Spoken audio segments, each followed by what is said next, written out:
If I could only make one dish for the people I love for the rest of my life, it would be this. It's a whole ritual. My Caribbean Saturday soup.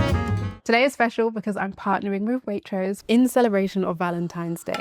To me, food has always been a love language. In my culture, Saturday means soup. It's the day the house smells like curry spices, coconut milk, thyme, pimento, and you know you're being looked after. When you want to say it with food, the ingredients are your vocabulary. I went to Waitrose to get the best of ingredients. We're using ground provisions. These aren't just veggies, these are the foundation. These are the healing grounding root vegetables, spices, lemons, fresh turmeric. These are what's giving your body antioxidants, reducing inflammation, and just healing you from the inside out. Food made with love, with great intentions. I mean, that just is love to me. And the reason why I like to do this dish, this one dish, is it's not overcomplicated. Sometimes when you want to cook for people you love, you feel like you should have all these different courses, all these different elements, but sometimes keeping it simple, the flavors, the spices of Mother Nature, culture, family, something like this says it all, and it's all in one pot, which is very convenient for very busy lives. The first thing we're going to do is roast our pumpkin. For me, this is like an important key step. Pumpkins are not the most forgiving things to cut. Luckily, this isn't a very big one, but it's a gorgeous one. You can see in the color, you kind of just got to cut. I like to start in one area, slowly bring it round. I don't know how to describe that technique. I'm going to scoop out the seeds, but I'm going to reserve a quarter of the pumpkin. What I like about soups is texture, and I like to create lots of different textures. So what I'm actually going to do is scoop it out, slice them up, and I'm going to roast that in the oven to decorate on top of the pumpkin soup. So I'm using 3/4, great maths, right?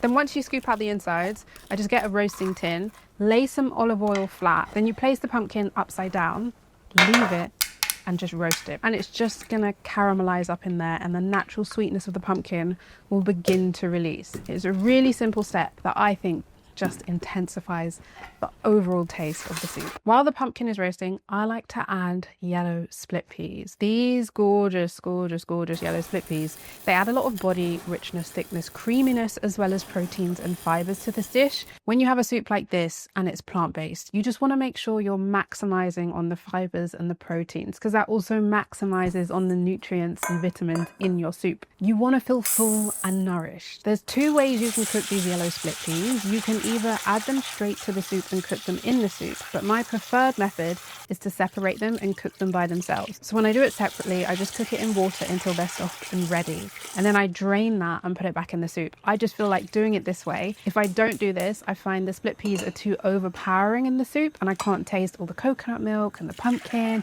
and the spices we added, because it's really heavily starched out with the split peas. So that is my recommendation. Take it or leave it, but you should probably take it. I would take it if I was you. Take it. Take it. The base of the soup, I've got onions, garlic, ginger, turmeric. I just like to give these a rough chop, so because I'm going to blend it later. Take the skins off the ginger, roughly chop up onions, and then the turmeric. Warning, you can use gloves for this. I just don't mind getting turmeric on my fingers. It's just part of cooking. And hey, maybe there's some antioxidants seeking into my hands, which I'm not mad about. Anyway, I'm also adding lemons, and the lemon also adds a really nice citrusy, subtle flavor that brightens the whole dish.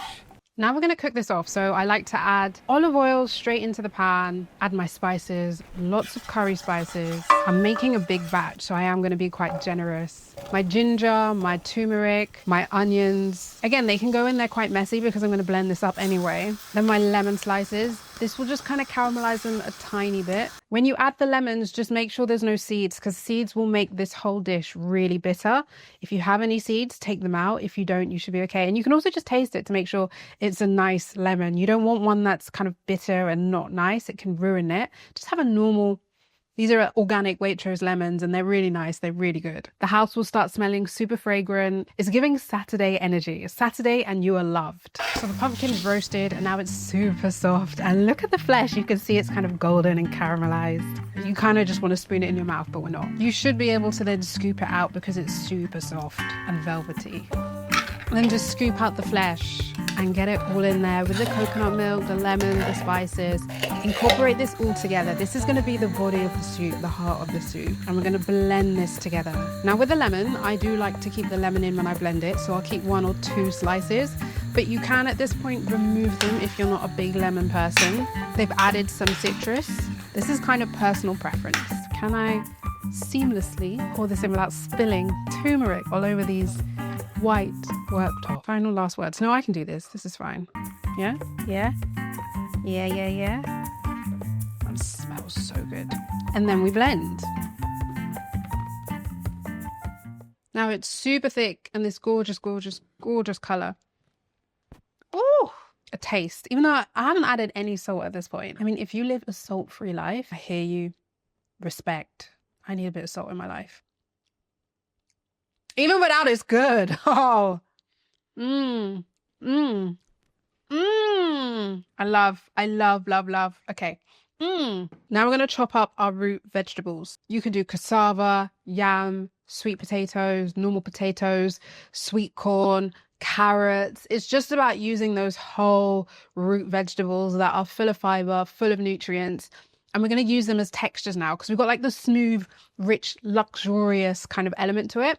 And now we've got like more of the thicker, chunkier element. So it feels more like a meal rather than just a soup. Carrots, I'm just going to peel them and chop them into these cool little shapes. I like them like this. This is just personal preference. Chop them how you like. Corn on the cob, I'm just going to slice those. And I got some yam, peel and slice. I like them in these little bite-sized pieces because when you spoon up a soup, I like that it fits on the spoon. So if it's too big, it kind of falls off the spoon and then you have to like open your mouth really large to get it in there. Or you have these little pieces that you can just kind of spoon cleanly, politely and without making a mess. I like these shapes because they feel really organic and natural.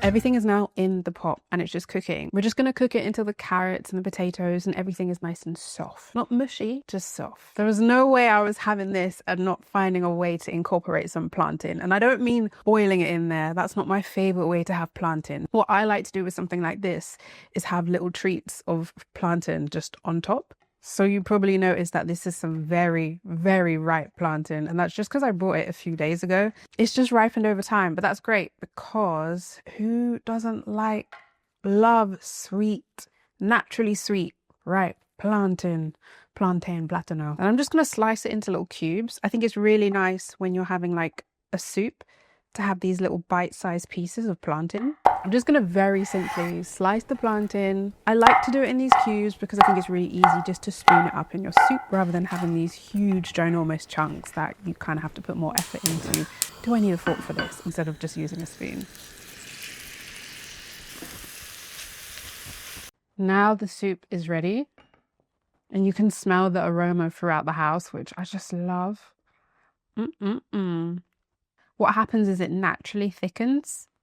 Now we spoon her up. Oh, look at that texture. Perfect, perfect, perfect. Oh my God.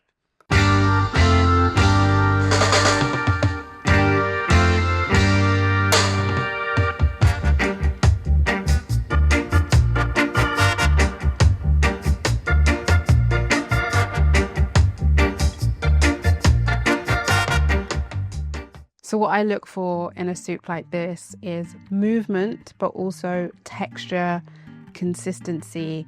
I like variation. You get these little surprises of sweet plantain with the carrots and the sweet potato, the yam. Then you get like the kind of fresh, crunchy spring onions on top.